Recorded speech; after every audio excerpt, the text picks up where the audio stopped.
হাতে মাত্র 5 মিনিট সময় থাকলেই গাজরের এরকম একটা দুর্দান্ত রেসিপি তোমরা বানিয়ে নিতে পারবে।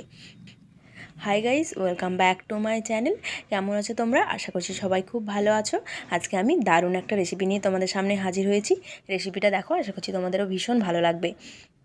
আর এই শীতে এইরকম একটা ডেজার্ট রেসিপি তোমরা বানিয়ে নিতে পারো শুধুমাত্র 2-3টে উপকরণ দিয়ে। খুবই সহজ একটা রেসিপি, যে কেউ এই রেসিপিটা বানিয়ে নিতে পারবে। তো তার জন্য কি লাগবে, 2টো গাজর নিয়েছি এখানে। তোমরা যে কোনো গাজর নিয়ে নিতে পারো, লাল গাজরও পাওয়া যায়, সেটাও নিতে পারো। আমি এখানে হলুদ যে গাজরটা সেটা নিয়েছি। এটার কালারও কিন্তু খুব সুন্দর আসে, আর যেটা রেড কালার সেটাও খুব সুন্দর কালার আসে। তো দেখো, গাজরটাকে আমি খুব ভালো করে ছাড়িয়ে নিয়েছি। বাচ্চারা তো মাঝে মধ্যে এটা সেটা খাবার জন্য বায়নায় ধরে, তো বাচ্চাদেরকে এভাবে বানিয়ে দিতে পারো ডেজার্টটা। দারুণ সুন্দর হয় আর খেতে খুবই মজার লাগে, আর মুখে দেওয়ার সাথে সাথে একদম মিলিয়ে যাবে। তো গাজরটা এখন আমি ছোট ছোট করে টুকরো করে কেটে নিচ্ছি, যাতে খুব ভালো করে মিক্সিতে পেস্ট করা যায়। গাজর কাটা কমপ্লিট হয়ে গেছে। গাজরটাকে খুব ভালো করে ধুয়ে নেব। গাজরের হালুয়া টালুয়া তো আমরা বানাই, তবে এভাবে একবার ডেজার্টটা বানিয়ে দেখবে, আশা করছি তোমাদের খুব ভালো লাগবে। একদম নতুন একটা রেসিপি, আর খুবই সহজ পদ্ধতিতে। তারপর দেখো, গাজরটাকে আমি একটু মিক্সিতে ঘুরিয়ে নিয়েছি। প্রথমে কিন্তু জল দিইনি, এবার জল অ্যাড করব, যাতে খুব ভালো করে পেস্ট করা যায়। তোমরা দুবারে করে নিতে পারো, আমি কিন্তু একবারে গাজরটা পেস্ট করে নিচ্ছি। আবারও ভালো করে পেস্ট করে নিয়েছি, কিন্তু এটা আরও পেস্ট হবে। এরপর আরও একটা জিনিস এখানে অ্যাড করতে হবে, সেটা হলো চিনি। অবশ্যই তোমাদের চিনিটা পছন্দ মতো নিয়ে নেবে, কতটা তোমরা মিষ্টি খেতে চাইছো, আর বাচ্চারা কীরকম মিষ্টি খেতে পছন্দ করে সেই হিসেবে চিনিটা দিয়ে দেবে। তো এখানে আমি 2টো গাজরের জন্য 4 চামচের মতো চিনি দিয়ে দিলাম।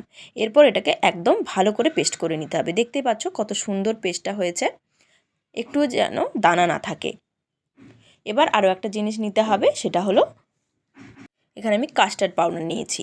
তোমাদের কাছে যদি কাস্টার্ড পাউডার না থাকে, তোমরা শুধুমাত্র কর্নফ্লাওয়ার দিয়ে করে নিতে পারো। তো কাস্টার্ড পাউডারটা দিলে কি হবে, কাস্টার্ড পাউডারে যেহেতু একটা সুন্দর ফ্লেভার আসে, সেই ফ্লেভারটা এখানে আসবে। একটা সুন্দর একটা ভ্যানিলা ফ্লেভার থাকে, তো সেই ফ্লেভারটা এখানে সুন্দরভাবে আসবে।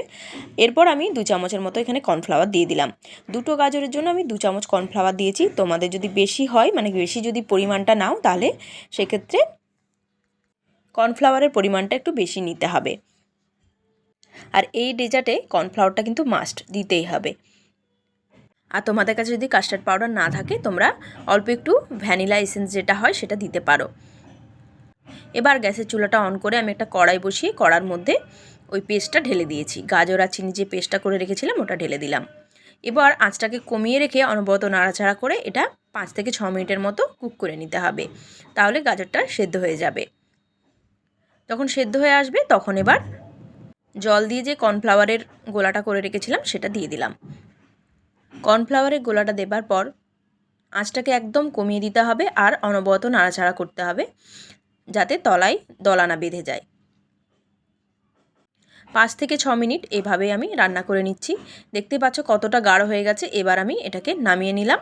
যখন দেখবে একদম থোকা থোকা একটা ব্যাপার এসে গেছে, তখন বুঝতে হবে একদম এটা রেডি হয়ে গেছে। এবার দেখো, যেটাতে আমি সেট করব সেটার মধ্যে আমি ঢেলে নিচ্ছি। আমি একটা টিফিন কৌটোর মধ্যে নিয়ে নিচ্ছি। তোমরা যে কোনো পাত্রে এটা সেট করে নিতে পারো। আর গরম থাকা অবস্থাতেই কিন্তু এটা নামিয়ে নিতে হবে, ঠান্ডা করা যাবে না। খুন্তির সাহায্যে আমি চারিপাশে একটু ছড়িয়ে দিচ্ছি, যাতে খুব ভালোভাবে সেট হয়, আর প্রত্যেকটা দিক যেন সমান থাকে। তো এইভাবে সেট করে নিয়েছি। এটাকে খুব ভালো করে 20 থেকে 25 মিনিট ঠান্ডা করে নেব। যেহেতু এখন শীতকাল, তাই আমি বাইরে রেখেই ঠান্ডা করে নিলাম। তোমরা চাইলে ফ্রিজে রেখেও এটা ঠান্ডা করে নিতে পারো, যারা ঠান্ডা খেতে পছন্দ করো। তো এটা দেখো খুব ভালোভাবে সেট হয়ে গেছে। চারিপাশ থেকে আমি একটু হাতে করে চাপ দিয়ে দিচ্ছি, যাতে খুব ভালোভাবে এটা ডিমোল্ড হয়ে যায়। আর একটা থালার মধ্যে ঢেলে নিলাম। দেখতেই পাচ্ছ সুন্দরভাবে কিন্তু ডিমোল্ড হয়ে গেছে। এবার এটাকে কেটে নেওয়ার পালা। তোমরা তোমাদের পছন্দ মতো কেটে নিতে পারো। আমি এখানে চৌকো চৌকো করে কেটে নিচ্ছি। খুবই অল্প সময়ে আর অল্প খরচে দারুণ একটা রেসিপি কিন্তু তৈরি হয়ে গেল। তোমরা বাড়িতে অবশ্যই কিন্তু একবার ট্রাই করবে, আর আমাকে জানাবে তোমাদের কেমন লেগেছে। ভিডিওতে কেউ যদি নতুন বন্ধু হয়ে থাকো, চ্যানেলটিকে অবশ্যই কিন্তু সাবস্ক্রাইব করে পাশে থাকা বেল আইকনটি প্রেস করে দিও, যাতে নিত্য নতুন ভিডিওর আপডেট তোমরা পেতে পারো। এরপর এটাকে একটু কোট করতে হবে। তার জন্য আমি শুকনো নারকেলের গুঁড়ো নিয়েছি। কোট না করলেও খেতে সুন্দর লাগে, তবে এটা দিলে আরও একটু বেটার হয়। আর দেখতেও বেশ সুন্দর লাগে। তো নারকেলের গুঁড়োটা একটু মোটা দানা ছিল বলে আমি হাতে করে একটু ঘষে নিলাম। আর এখানে দুটো শুকনো কাজু আমি গুঁড়ো করে দিয়ে দিচ্ছি, গ্রেটারের সাহায্যে গ্রেট করে দিলাম। এবার দুটো উপকরণ খুব ভালো করে মিশিয়ে নিয়ে ওটার মধ্যে একটা একটা পিস নিয়ে কোট করে নিচ্ছি। গাজরের অনেক রেসিপি তো আমরা ট্রাই করি, তবে এটা কিন্তু একদম ইউনিক রেসিপি। অবশ্যই কিন্তু তোমরা বাড়িতে একবার ট্রাই করো আর বাচ্চাদেরকে অবশ্যই একবার খাইও। এটা বানিয়ে তোমরা ফ্রিজে 1 সপ্তাহ মতো স্টোর করেও রাখতে পারো, বাচ্চাদেরকে টিফিনেও দিতে পারো। তো একটা একটা করে আমি খুব ভালো করে নারকেলের গুঁড়োর সাথে কোট করে নিচ্ছি। দেখতে কতটা সুন্দর হয়েছে সেটা আর বলার অপেক্ষা রাখে না, তোমরা দেখেই বুঝতে পারছো।